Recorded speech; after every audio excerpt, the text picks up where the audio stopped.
गांव में रहे वीरू कूली का काम करके पत्नी सावित्री और बेटियां अनीता और सौम्या के साथ रहने लगा। बड़ी बेटी अनीता बहुत भुक्कड़ है और छोटी बहुत शैतान है।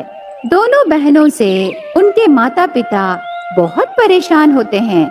अंधेरा होने के बाद पति घर आता है। सुनिए, हमारी बड़ी बेटी बहुत भुक्कड़ है ना, इसीलिए हमारी स्थिति के बराबर उसके लिए कोई रिश्ता देखिए ना, हम उसकी शादी करके भेज देंगे जी।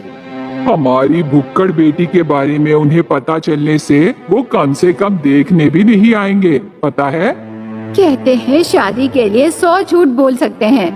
हमारी भुक्कड़ बेटी के बारे में उन्हें बिना बताए ही हम शादी कर देंगे जी, क्या कहते हो? ऐसे पत्नी कहने पर वीरू मान जाता है।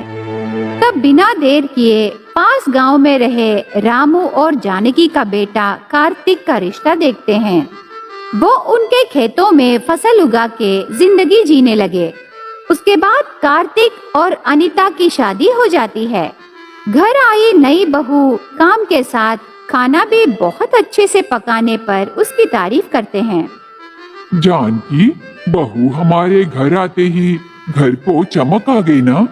हाँ जी, जब मैं घर आई तब मेरे ससुर जी भी बहुत खुश हुए। और आज आप इतने खुश हो रहे हो? अनीता बहू बन के हमारे घर आई और हमारी बेटी बन गई। जब तक हम जिंदा रहेंगे तब तक उसका ख्याल रखना है जानकी। तेरे बेटे से कहना बाहर जाते समय खिली रही बहू का चेहरा देख के जाए, सब अच्छा होगा। मैं ही क्यों बोलूं जी, आप भी बोलिए ना। ठीक है। कार्तिक, बेटा कार्तिक। ऐसे बेटे को बुलाता है। बेडरूम में रहे कार्तिक पिता की आवाज सुन के उसके पास आता है। क्या पापा? अनीता हमारे घर की बहू बन के आई ना? हमें और हमारे घर को अच्छे दिन आए बेटा। तू बाहर जाते समय बहू का चेहरा देख के जाना, सब अच्छा होगा।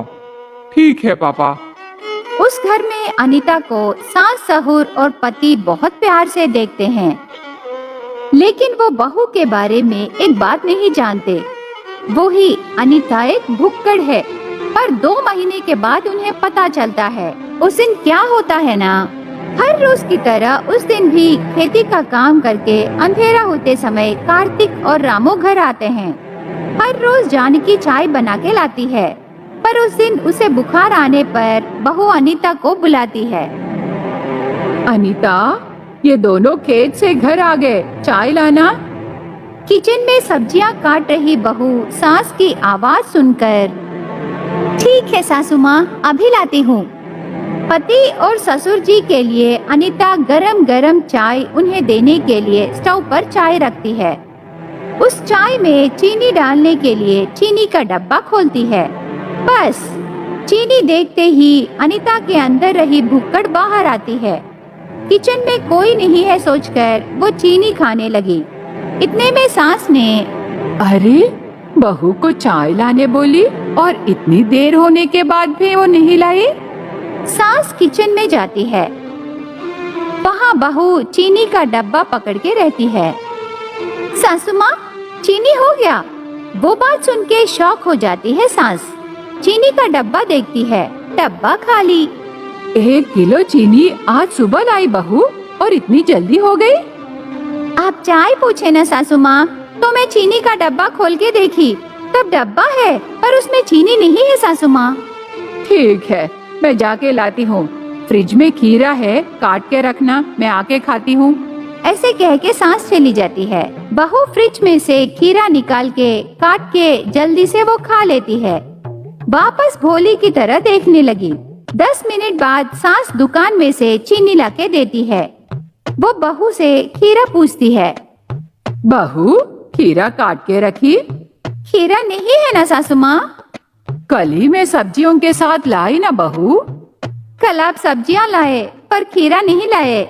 शायद आप मार्केट में देखे होंगे पर घर नहीं लाए सासू माँ। सास को सब कुछ भ्रमित महसूस होने लगा।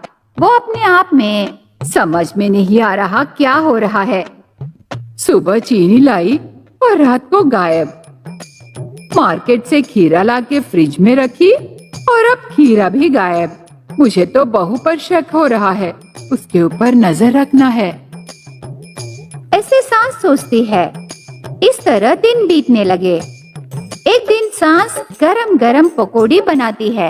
सास बहू को पकौड़ी देती है, पर अनीता मना कर देती है। आधी रात को किचन में रही पकौड़ी वो खाने लगी। सास जानबूझकर टेबल पर पकौड़ी रखती है, पर ये बात भुक्कड़ बहू को नहीं मालूम।